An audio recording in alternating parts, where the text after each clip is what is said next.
Hi skiers, I'm Jeff from skiessentials.com. We're here to look at another 2019 ski.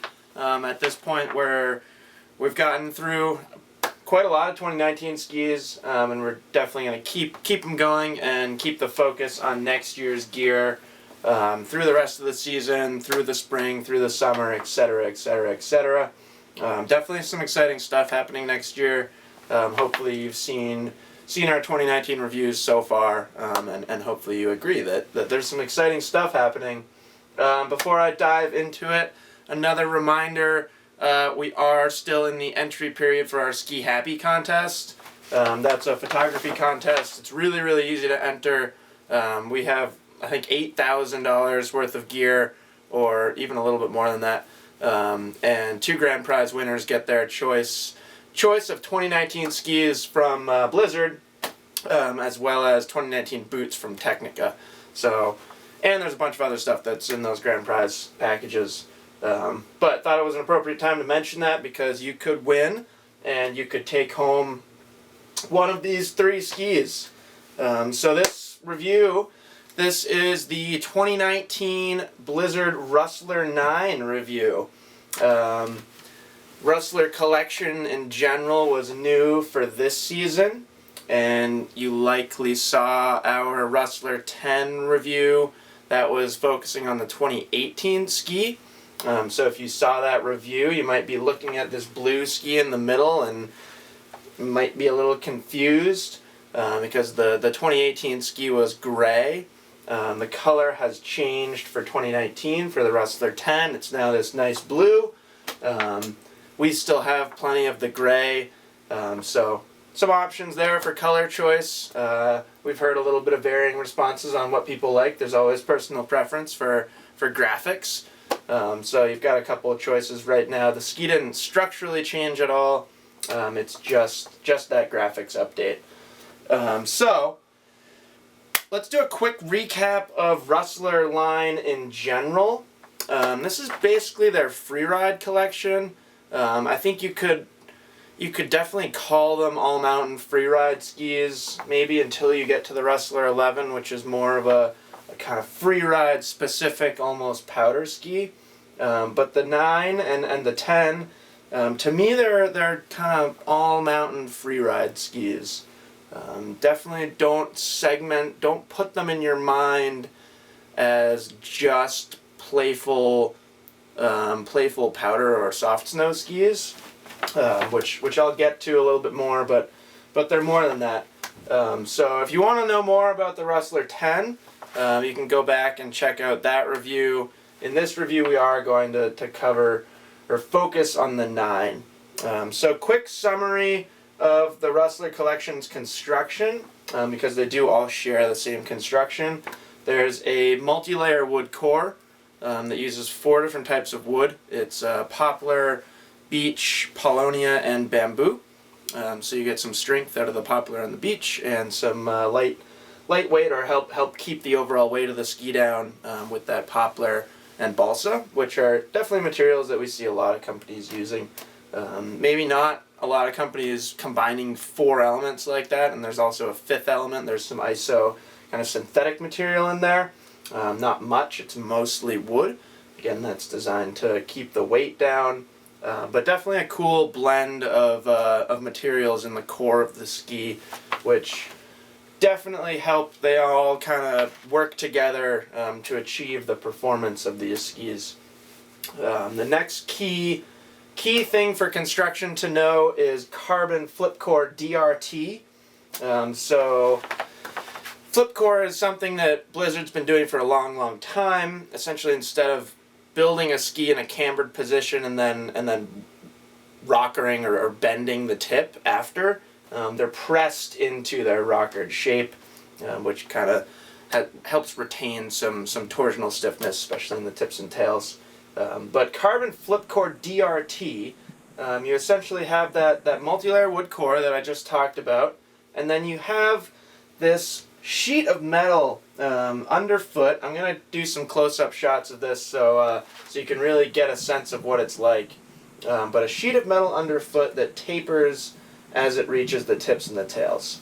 and that sheet's right under the top sheet basically.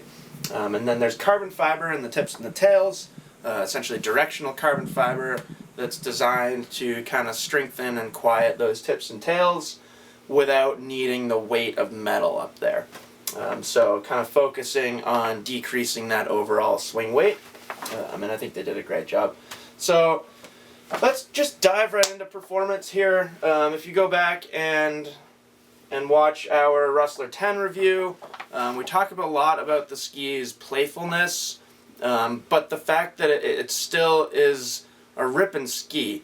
In that our customer service manager, Mike, he used to ski the Bonafide all the time, and has been really happy with his Rustler 10 because he feels like he can still ski it pretty hard, but he doesn't have to kind of be driving it the whole time, which a ski like the Bonafide, a ripping ski like that, you know, it demands that you're forward and engaged all the time. Mike kind of felt like he could sit back and relax a little bit more on his Rustler 10, but still get that high performance feel. And I think the same is true about the Rustler 9. So there's some differences between these skis. I'm going to talk about the sheet of metal first. As you go narrower, the sheet of metal in the skis actually gets longer. So in the Rustler 11, it's pretty short. It stops right there. These are all the same length, so good comparison. Stops right there on the Rustler 11. You get, I'd say, about an inch more metal on the Rustler 10, and then again about an inch more metal on the 9. So the 9 has the most metal in this line, not by a ton, but I think by a fairly significant margin. Next kind of key difference is the amount of camber. So kind of the same kind of thing. The narrower the ski, the more camber it has. So if we look at the rocker tip there's definitely some rocker in it, but quite a bit of camber in this ski too. And let's compare that to the Rustler 11 over here. When we put these guys together, quite a bit more rocker in the tip, fairly short camber profile, and definitely changes the way that the ski feels. So we skied the Rustler 9. We've been on it a few days now. Did some really good testing down at Stratton last week on it, and I've been on it myself I think twice now, or at least two different days, with some varying snow conditions between the 2 days. So the first day was pretty firm, but kind of bumpy, variable conditions. So as I said in the write-up that goes along with this video, not ideal snow, but pretty ideal for testing skis because you can really get a sense of what they're like in that firm kind of variable snow. And the first thing that I noticed, I've skied both the 10 and the 11. I think the 9, it has more of a precise feel. It's really pretty, it's maneuverable, and it still feels light in the tips and tails. The swing weight's still pretty light, but it's got some precision to it. You know, I think talking about blizzard skis in general, people go back to that Austrian feel, very precise, race-inspired feel, and I think the 9 really has that, especially when you're on firm snow. The first couple turns I made, I gave it a little bit of skier input, not much, and it responded like right away. It did exactly what I was wanting it to do right away. And as I skied it a little more, I realized that this is the type of ski that wants some skier input. It's not demanding by any means, but when you're skiing, especially firm snow, or the type of snow that I was skiing on that day, kind of firm, variable, it likes to be driven. Not like a Brahma. I kept in my mind kind of comparing it to a Brahma. I think it's got a little Brahma feel underfoot where that full sheet of metal is, but a lot more forgiving in the tips and tails. So, you know, it likes to be skied, but if you make a mistake, it's not going to punish you. I thought there was a little mini bump line on that day, and I thought it was a blast in the bumps. It's kind of got that, like, it's not a slarvy, sloppy bump ski. It's precise. You know, it wants to be skied. It liked to go down the fall line. But I thought it was a blast in moguls. Carves turns really well too. I think that's going back to, I felt like it had some Brahma underfoot. It's a pretty ripping ski for being a partial sheet of metal. And then the next day at Stratton, it started snowing, and it snowed a lot. It started snowing around 9 in the morning, I would say, and pretty quickly ramped up to the kind of 2-inch per hour rate of snowfall, which was awesome. And I took the Rustler 9 out again in the afternoon on that day, and it's quite a bit different in soft snow. It definitely feels more free ride powder influenced when you're actually in powder, which I thought was really cool. You know, you get that precise feel on firm snow, but then in soft snow, I felt like I could release the tail edge really easily, get it to maneuver really easily. This tip shape, I think, does really well in soft snow, which, you know, the same can be said about all the Rustlers.